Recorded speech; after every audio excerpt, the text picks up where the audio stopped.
సృష్టికర్త అయినటువంటి చతుర్ముఖ బ్రహ్మగారే నీ కాళ్ళ మీద పడి దండం పెడుతున్నాడు అంటే మనందరం కూడా ఏం చేయాలి? పెట్టాలి. అది అనుగ్రహం. పెద్దవాళ్ళు చూపించిన మార్గంలో నువ్వు నడు అని అన్యాపదేశంగా చెప్పడం అంత అనుగ్రహమూర్తి. ఒక్కసారి అమ్మ అంటే చాలు. ప్రణిపాత ప్రసన్నాహి మైథిలీ జనకాత్మజ అలమేషా పరిత్రాతం రాక్షసో మహతో భయాత్. వాత్సల్యమునకు రాశీభూతం. అమ్మ అంటే చాలు పొంగిపోతుంది. ఈశానాం జగతోస్య వెంకటపతేర్ విష్ణోహ పరాం ప్రేయసీం తద్వక్షస్థల నిత్యమాసరసికాం తక్షాంతి సంబద్ధినీం పద్మాలంకృత పాణిపల్లవయుగాం పద్మాసనస్తాం శ్రియం వాత్సల్యాదిగుణోజ్వలాం భగవతీం వందే జగన్మాతరం. వాత్సల్యస్వరూపిణి. అందుకే వేదాంత దేశికులు దయాశతకము అని అమ్మవారిని దయాస్వరూపిణిగా శతకం చేశారు. అటువంటి తల్లి కనుక రాజీవ ప్రభవాది దేవమకుటై రాజత్పదాంభౌరుహాం రాజీవాయత పత్రమండిత కుచాం. ఆమె యొక్క స్తనముల మీద తామర పువ్వుల యొక్క పెద్ద పెద్ద రేకులు అలంకరింపబడి ఉంటాయి. అది అక్కడ వరకు చాలు, దాని మీద వ్యాఖ్యానం అక్కర్లేదు. రాజాధిరాజేశ్వరీం. ఆ తల్లి రాజాధిరాజేశ్వరి. మహారాజులు, చక్రవర్తులు ఎవరైనా సరే ఆమె అనుగ్రహము చేత మాత్రమే ఆ పదవిని పొందారు. ఆమె అనుగ్రహము కాని పక్కకి వెళ్ళిపోయిందా ఇక నిలబడ్డానికి అవకాశం లేదు. అంత గొప్ప ఈక్షణ శక్తి, అనుగ్రహించగలిగినటువంటి శక్తి కలిగినటువంటి ఓ అమ్మా, ఇటువంటి తల్లివి, ఇంత గొప్ప తల్లివి, కోరి కోరి నువ్వు శ్రీశైల పర్వతం మీద కూర్చున్నావు.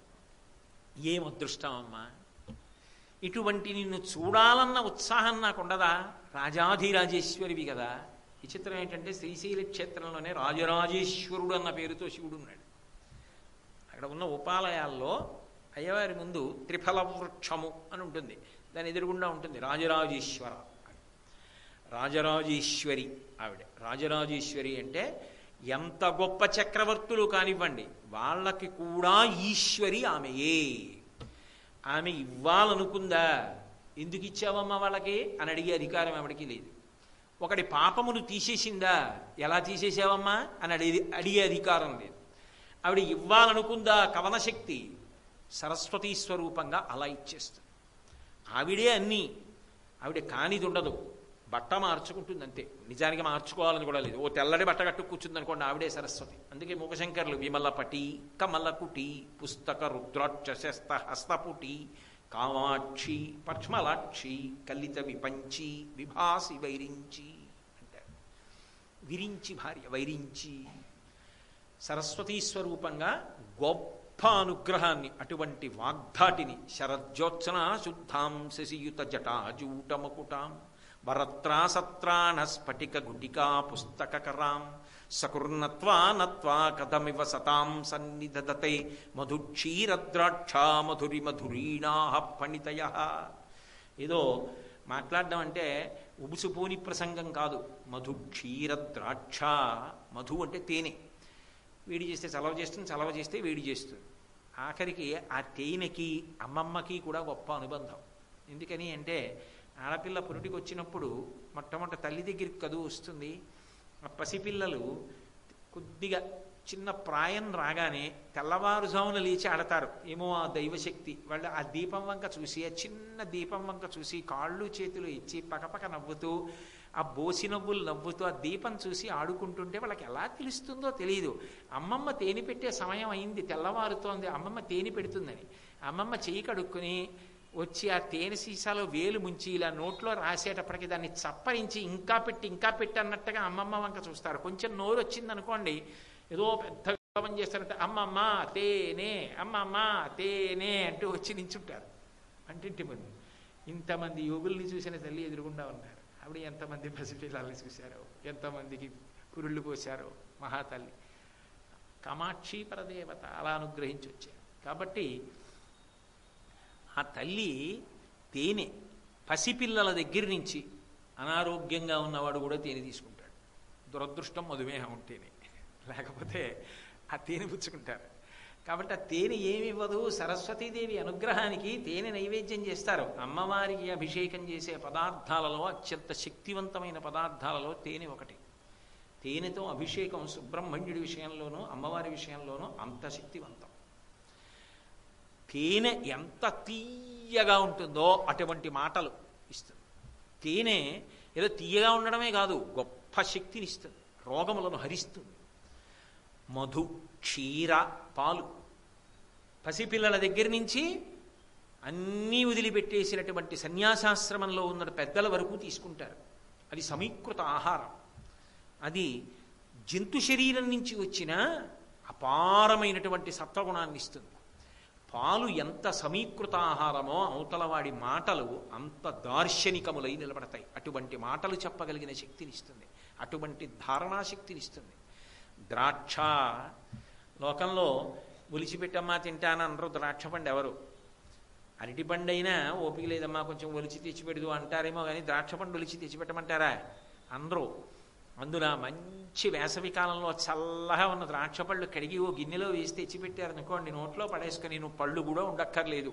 అయ్యో శక్తి ఎక్కడ ఉందనడానికి అదేమైనా చెగోడీలే. పళ్ళ మధ్య పెట్టి నొక్కినా, పళ్ళు లేకపోతే నాలుక పెట్టి పైదవడకేసి నొక్కినా అవి చిట్లి ఆ తీయటి రసం వచ్చి శరీరాన్ని పోషించినప్పుడు పొందే ఆనందం.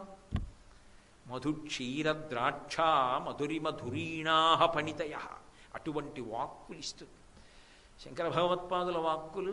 అందుకే మహానుభావుడు వసంత ఋతువులో వచ్చారు, చైత్రమాసంలో, వైశాఖ మాసంలో వచ్చారు, వైశాఖ శుక్ల పంచమి. మధుమాసము, మాధవ మాసము అని పేర్లు చైత్ర వైశాఖ మాసాలకి. మాధవ మాసంలో వచ్చారు. శంకరుల మాటలకు ఆ సువాసన, అందుకే కదా అష్టకం అంత గొప్పగా ఉంది. మాటకు వాసన, మాటకు పటుత్వము. రామచంద్రమూర్తి చైత్రమాసంలో వచ్చాడు. నోరు విప్పితే ధర్మం మాట్లాడతాడు. నడవడి అంత ఆదర్శప్రాయంగా ఉంటుంది. ఆ తల్లి అనుగ్రహం కలిగినటువంటి వాళ్ళందరూ కూడా అటువంటి స్థితిని పొందుతారు. పోతనామాచ్యుల వారు మహానుభావుడు 12 స్కంధముల భాగవతాన్ని ఆంధ్రీకరించాలనుకున్నాడు. భగవతిని ప్రార్థన చేశాడమ్మా, నువ్వు పలకాలి నా నోటి మీద, నా నాలుక మీద పలికితే అప్పుడు 12 స్కంధములను ఆంధ్రీకరించగలుగుతాను, లేకపోతే సాధ్యం అవుతుందా? అందుకే అమ్మలగన్నయమ్మ ముగురమ్మల మూలపుటమ్మ చాలా పెద్దమ్మ సురారులమ్మ కడుపారడి బుచ్చినయమ్మ తన్ను లోనమ్మిన విల్పుటమ్మల మనంబున ఉండెడియమ్మ దుర్గమాయమ్మ కృపాబ్ధినిచ్యుత మహత్వ కవిత్వ పటుత్వ సంపదల్ అన్నాడు. నిజానికి ఆ పద్యం ఏమిటో తెలుసా? ఓం ఐం హ్రీం శ్రీం శ్రీమాత్రే నమః, అదే ఆ పద్యం. మంత్రాన్ని మార్చారు పోతన గారు. అమ్మలగన్నయమ్మ ముగురమ్మల మూలపుటమ్మ చాలా పెద్దమ్మ సురారులమ్మ కడుపారడి బుచ్చినయమ్మ తన్ను లోనమ్మిన వేల్పుటమ్మల మనంబున ఉండెడియమ్మ శ్రీమాత్రే నమః అన్ని మాటలు మాట అయింది. తన్ను లోనమ్మిన వేల్పుటమ్మల మనంబున ఉండెడియమ్మ దుర్గమాయమ్మ కృపాబ్ధినిచ్చుట మహత్వ. మహత్వ అంటే ఓం, కవిత్వ ఐం, బీజాక్షరాలు వాటికి. కవి పటుత్వ హ్రీం, లక్ష్మీ సంపన్నత శ్రీం. అందుకే పటుత్వ కవిత్వ మహత్వ సంపదల్. సంపదల్ అంటే శ్రీం, లక్ష్మీ కటాక్షం. ఓం ఐం హ్రీం శ్రీం అమ్మలగన్నయమ్మ ముగురమ్మల మూలపుటమ్మ చాలా పెద్దమ్మ సురారులమ్మ కడుపారడి బుచ్చినయమ్మ తన్ను లోనమ్మిన వెల్పుటమ్మల మనంబున ఉండెడియమ్మ దుర్గమాయమ్మ శ్రీమాత్రే నమః. ఓం ఐం హ్రీం శ్రీం శ్రీమాత్రే నమః పోతన గారి పద్యం, ప్రార్థనా పద్యం. ఇచ్చేసిందంటే శక్తి. 12 స్కంధములను ఆంధ్రీకరించారు. సంస్కృత భాగవతం పారాయణ చేస్తే ఎంత శక్తో తెలుగు భాగవతం పారాయణ చేస్తే అంతే శక్తి.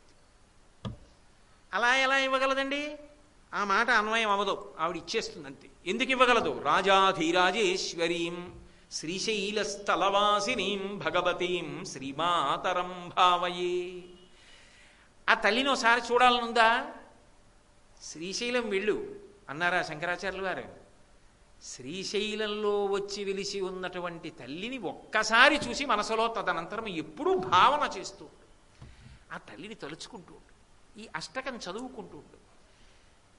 ఏదో కొద్దిగా నేను పెద్దగా విషయం తెలియనివ్వండి కాబట్టి చెప్పాను. మీ వంటి పెద్దలు ఒక పెద్ద నెగడు దగ్గరికి వెళ్ళి కర్రతో పొడిస్తే పైకి నిరుసులు ఎలా లేస్తాయో అలా ఒక్కొక్క మాట చదువుకుంటుంటే భావనలు అలా విస్తరిస్తుంటాయి. అలా ఆలోచన చేస్తూ కళ్ళు మూసుకొని ఒక్కొక్క శ్లోకం చదువుకుంటూ గొప్ప ఆనందాన్ని పొందడం ఉందే, అది నిజమైన తపస్సు. దాని చేత అంతర్ముఖ సమారాధ్య బహిర్ముఖ సుదుర్లభ. ఆవిడ ఏమైనా ఇవ్వగలదు సుమా అన్నది శంకర భగవత్పాదుల యొక్క ప్రతిపాదన ఈ శ్లోకంలో. రేపు అబ్బో చాలా గొప్ప యోగ సంబంధమైనటువంటి శ్లోకాన్ని చెప్తారు శంకరులు.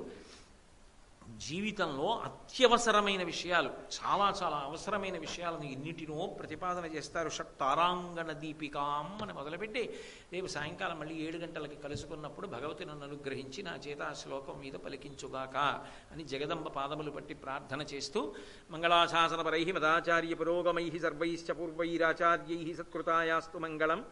మంగళం కోసలేంద్రాయ మహనీయ గుణాత్మనే చక్రవర్తి తనూజాయ సర్వభౌమాయ మంగళం. ఉమాకాంతాయ కాంతాయ కామితార్థప్రదాయినే శ్రీగిరీశాయ దేవాయ మలినాథాయ మంగళం. సర్వం శ్రీ ఉమామహేశ్వర పరబ్రహ్మార్పణమస్తు. స్వస్తి.